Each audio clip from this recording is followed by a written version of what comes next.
So today I'm going to be talking about calming your nervous system for weight loss. Not only is this for weight loss, but just for life. Stress really impacts the way our body works. So it can affect weight loss. It obviously affects how we feel. And we need to be able to have ways to reset our nervous system. So real quick, stress triggers cortisol, which can then lead to weight gains, cravings, and really stall your progress. And this matters because if our body is constantly overstressed, if we're in fight or flight all the time, it's really hard to lose weight, even if you're eating well and exercising.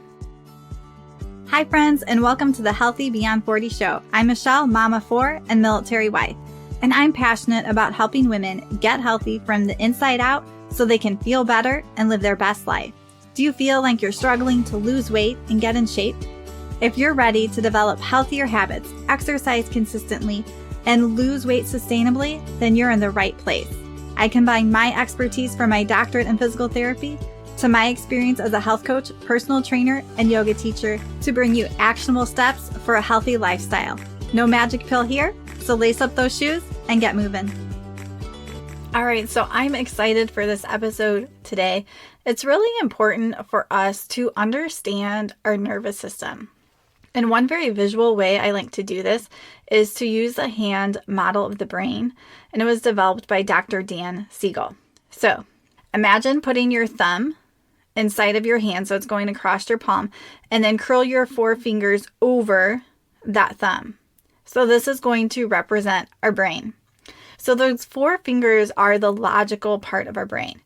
We call that front part, like where our forehead is, the prefrontal cortex. It's one of the last parts of our brain to develop.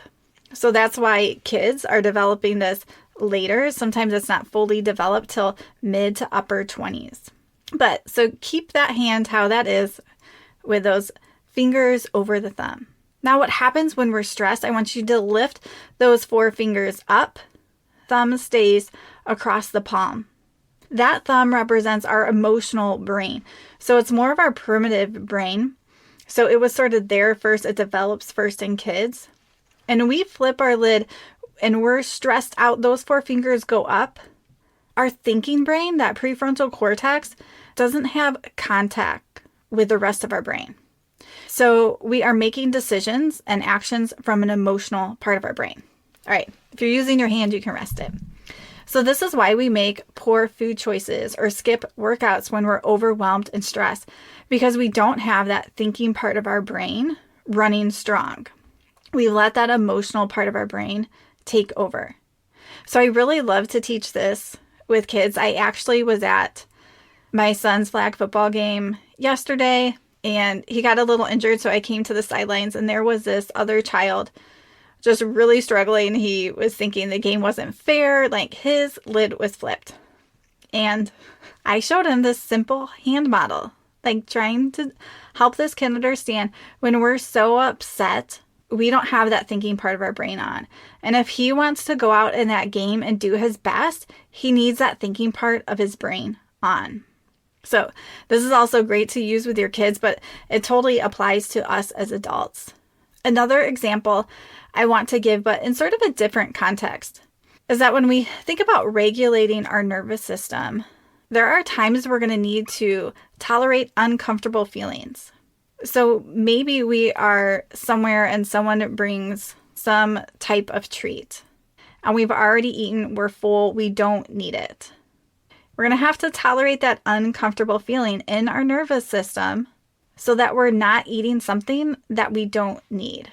So when we have these different tools to regulate our nervous system and we've allowed ourselves to experience uncomfortable feelings and sensations in our body that are safe for us, like this example where it's just about treats, that's safe, we can experience that uncomfortable feeling isn't telling us to get up and leave, like that we're in danger. So we want to always make sure we're safe. But is this uncomfortable feeling something that I need to work on building that tolerance and work with my nervous system? So this one doesn't have anything to do with food. But so about 2 months ago, we just moved to Oklahoma City because my husband's in the military. And the weather's been really up and down here, and we haven't gotten to meet the neighbors on one side of our house. So me and my husband went out for an evening walk. I'm like, how about we just go knock at their door and see if they're here? He did not want to do it. But we went to the door, and then they had a Ring doorbell, so he like knows they can see us. He's like backing away from the door. I'm like, don't be weird. He's like, I am weird. Like, we're both very introverted. So this was like very uncomfortable for him to go and knock on a neighbor's door and to say hello. So this was a totally safe situation, but we need those tools to be able to regulate that anxiousness we might be feeling. We need the mindset work to be able to regulate those thoughts that we're having. And once the neighbors answered their door, they invited us in. It was totally good. He was totally fine. But sometimes our brains want to avoid that discomfort. So if we can sort of build up that muscle, have tools in place to be able to tolerate some of this safe discomfort, then we're going to be able to live more freely and more how we want to. So the same concept applies to weight loss. Can we be slightly hungry? Can we have this craving or urge to reach sugar and just feel that discomfort without reaching for it? Because once we get that sugar, then the discomfort goes away. So it's really powerful when we can start to work on these things and we can see it carry over in our health journey, but also other areas of our life. So I want to take a quick break here because as we're talking about the nervous system, two of my favorite supplements that I use are great for the nervous system and stress. So especially if you're feeling run down, stressed, struggling with cravings, Organifi's green juice is a simple way to start your day. It's packed with ashwagandha, which is a stress adaptogen herb, and it really helps to balance cortisol. Plus, you get all the other superfoods that help to support digestion, detoxification, and energy without caffeine. So I like to mix mine with half unsweetened almond milk, half water, and then I add extra protein powder. So I typically have this in the morning. And another product they have that is a great way to wind down at the end of the night is their Organifi Gold. I just had this last night, and it's loaded with calming herbs like turmeric, reishi mushroom, ginger, lemon balm is a great relaxing herb. These help to lower inflammation, relax your body, and can help to improve sleep. And with this one, I like to mix mine with unsweetened almond milk. You can totally do it with water. And it's really like this cozy, calming treat to have in the evening time that is not loaded with sugar. And use the code HEALTHY20 at Organifi to save 20% off your order. You can use this anytime you order with them. So if you order again later, or typically even if they have promos, the code still works. So check the show links to have a direct link for that. All right, so next, I'm going to dive into 5 somatic-based approaches for helping you to regulate your nervous system, really to calm the body. And somatic, soma just means body. So a lot of times we can't think our way out of stress. We need our body to feel safe first, then we can change our thinking. So a lot of us want to go to the thinking first without calming our body. So some great ways to do this. The first one is deep breathing. This one is the most simple, and you can do this anywhere. There are different breaths that you can do, so you can find one that works for you. One of my go-to is breathing in through the nose, allowing that belly to expand. When that belly expands, that means you're using your diaphragm, and that really helps to stimulate the vagus nerve, which helps us to calm. So we take a deep breath in, belly expands, chest will expand at the end. Then you purse your lips, sort of like you're drinking through a straw, and do a slow breath out. And make that breath last longer than the inhale. Typically, if you're pursing your lips, that's easier to do to extend that exhale out. So that is a great one to do. Now, while you're doing this deep breathing, sometimes I like to put my hands on my chest. Sometimes that can feel extra calming, so you can sort of decide. The second technique is to just take time to tune into your body. Sometimes we're so separated from our body and the sensations that are going in it to really just take a minute to notice your natural breath, so you don't have to do deep breathing or anything, but just notice your breath. Notice what you're feeling in your body. We so often ignore our body, but you can start to notice those sensations and remember that they're just sensations, that they're not necessarily bad or good. So even when we have sensations that don't feel good, like maybe our heart is beating fast or something, that's not necessarily harmful. It's not bad. We don't have to fear that. It's just a sensation that we're feeling in our body. The third tool is meditation. And meditation doesn't have to be long.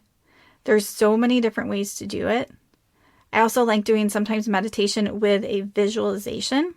So you can do this on your own in complete silence. You can have more calming classical type music on, or you can follow a guided meditation. So for my clients through my personal training app, I actually have like 2-minute meditations that they can do daily because it doesn't have to be long. Of course, if you have more time, you can do a longer one. But when we use that breath and we start to add our mind into it by focusing on something that's positive, that can be really helpful. The fourth tool is prayer. So if you're a Christian, really using these things I've said above with prayer can be powerful. So a lot of times before I pray, I'm going to take 1 or 2 deep breaths. It really helps me to regulate my nervous system and come into a space where I can pray and have receptivity. And prayer can look like many different things. But when we come back to prayer and we come back to the truth, that can really help to calm our nervous system. There's also different ways to do meditations with prayer. So it can be really powerful. The fifth one is EFT, so emotional freedom techniques, or we call it tapping for short.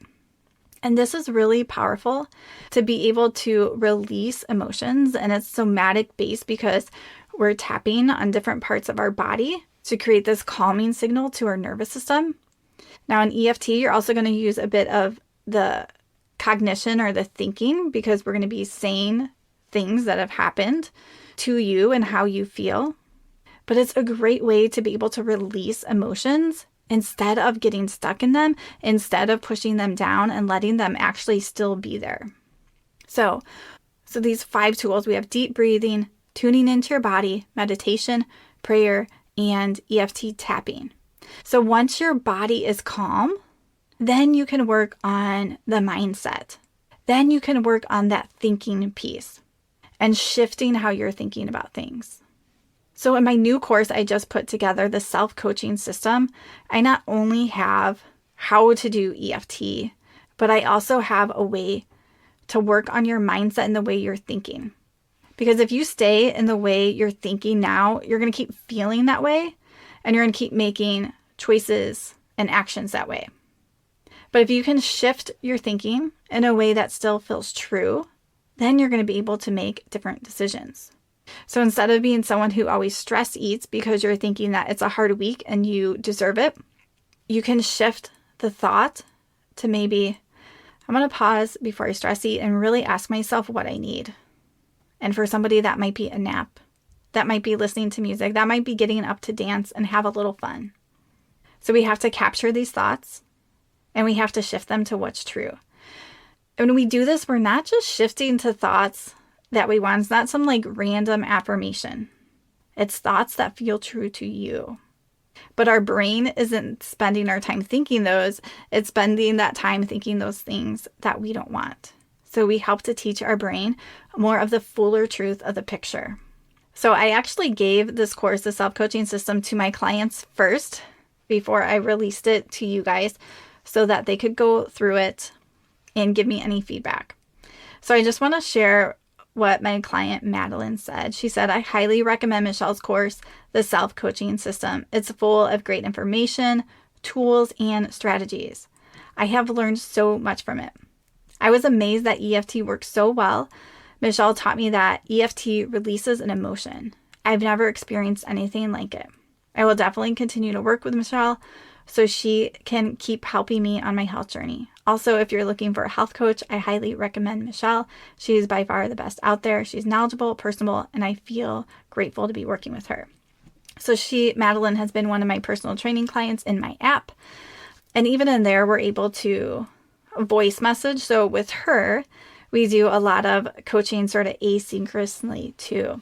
And so after she finished the course, she was able to do a free call with me and to go into EFT and these tools deeper.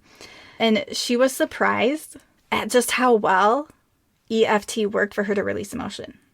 Like, she just hadn't experienced that before. She didn't think that was possible.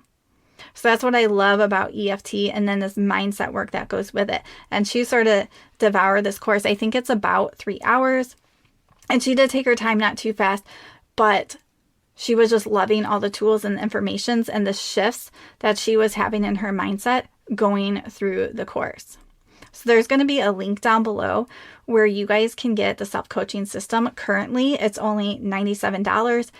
And if you finish the course by May 15th, you're going to get a free coaching call with me. So we can go over these tools, go wherever you're stuck and need a little bit more.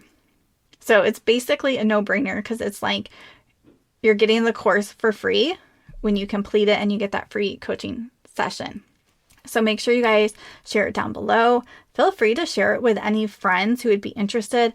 This would be a great thing to go through friends with or to just help another person out. All right, so we talked about those different somatic tools.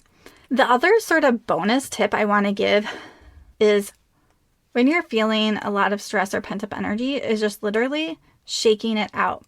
And this is great, especially when we have adrenaline that's kicked in. Like, we feel like we have to move or fight and we're just stuck sitting. But animals actually shake after a stressful event, and humans should too. We've just suppressed this. So literally sometimes when I feel like I have a lot of energy sort of like pent up, or maybe there was some disagreement, or I'm feeling like I have to stand up for something, I'll literally stand up, like shake my hands, shake my arms, shake one leg at a time. And I might do this for like a minute. And it really helps to release some of that stored tension and can signal to the brain that the stress is over.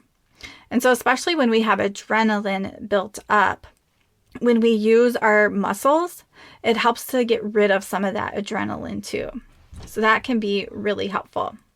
All right, so I hope that you guys found this episode helpful. And I hope that you're seeing the connections between stress and emotional regulation and your health and your weight loss. And there are actionable things that you can do to increase, they sort of call it your window of tolerance, to be able to tolerate stressors while keeping your nervous system regulated. So I encourage you to think about that when you're experiencing stress. How can I calm my body first? And we gave those tools: the deep breathing, tuning your body, meditation, prayer, EFT, or tapping. So try out some of those tools. And then when your body's regulated, you have to work on the mindset. And of course, if you guys need help with any of that, check out the self-coaching system, or you can also set up a call with me, just sort of a free health checkup, and we can sort of see where you are and where you want to go and what that gap is that you're missing. All right, friends, so I encourage you, keep taking care of your health. Prioritize you and care about you. It's not selfish. We have to take care of ourselves and our body first because no one else is going to. And then we can let that pour out into the people around us. All right, friends, just reach out if you guys have any questions or you need any extra support.